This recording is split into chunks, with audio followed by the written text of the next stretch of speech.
Fin du rêve canadien? La population temporaire s'effondre. Bonjour et bienvenue. Aujourd'hui, nous décryptons un tournant majeur dans la politique démographique canadienne. Les chiffres sont clairs. La population de résidence temporaire est en nette et rapide diminution. Un recul historique. Les données de Statistique Canada sont formelles. Entre le 1er janvier et le 1er avril 2025, le Canada a enregistré une baisse impressionnante de 611 résidences temporaires. C'est une chute que l'on qualifie d'historique, l'une des plus importantes observées en dehors des périodes exceptionnelles de pandémie. Les étudiants au cœur du changement, mais qui est concerné par ce recul? L'analyse montre que le groupe le plus touché est, de loin, celui des étudiants internationaux. Sur cette diminution totale, ce sont près de 569 étudiants qui ont quitté le statut de résident temporaire au Canada. Cela illustre l'impact direct des nouvelles mesures d'immigration. Les travailleurs temporaires sont également touchés, mais dans une moindre mesure, avec une baisse d'environ 54 personnes. Objectif 5%, le plan du gouvernement.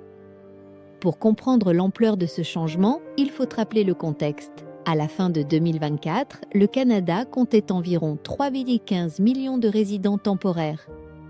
Au 1er avril 2025, ce nombre s'est passé sous la barre des 2,96 millions. Cette population représente désormais environ 7,1% de la population canadienne totale contre 7,4% quelques mois plus tôt. Cette réduction n'est pas accidentelle. Elle s'aligne parfaitement sur la stratégie d'Ottawa qui, dans son plan des niveaux d'immigration 2025-2027, vise à ramener la part des résidents temporaires à 5% de la population d'ici la fin de 2026. Pour cela, des plafonds d'arrivée très précis ont été fixés pour les prochaines années. Préparez-vous à retenir ces chiffres, 750 nouvelles arrivées ciblées en 2025. 560 en 2020 et 54600 en 2020. Rééquilibrer la pression, pourquoi une telle politique?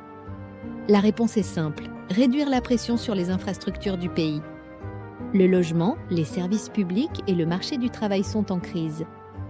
Les conséquences sont déjà visibles sur la croissance démographique globale du pays, qui a fortement ralenti au deuxième trimestre de 2025, elle n'a été que de 0,1%, l'un des niveaux les plus faibles jamais enregistrés hors période pandémique.